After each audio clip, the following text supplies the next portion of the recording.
Famous worldwide St. Mark Square, and I ever seen the square like this, completely empty, nobody.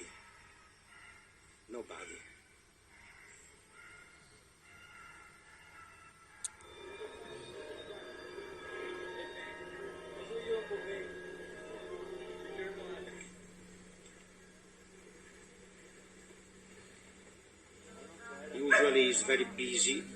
In the center of the city, just a few steps by the Rialto Bridge, and all of these people are Venetians and no tourists at all. This is the entrance of the Rialto Bridge. Usually it's impossible to walk in that street. We are right now in the Grand Canal. We are in the Rialto Bridge.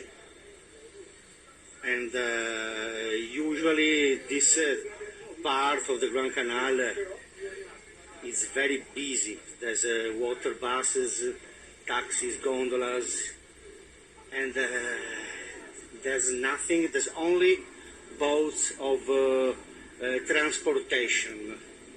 The boat you can see are boats for transportation of goods, every kind of goods for the supermarkets.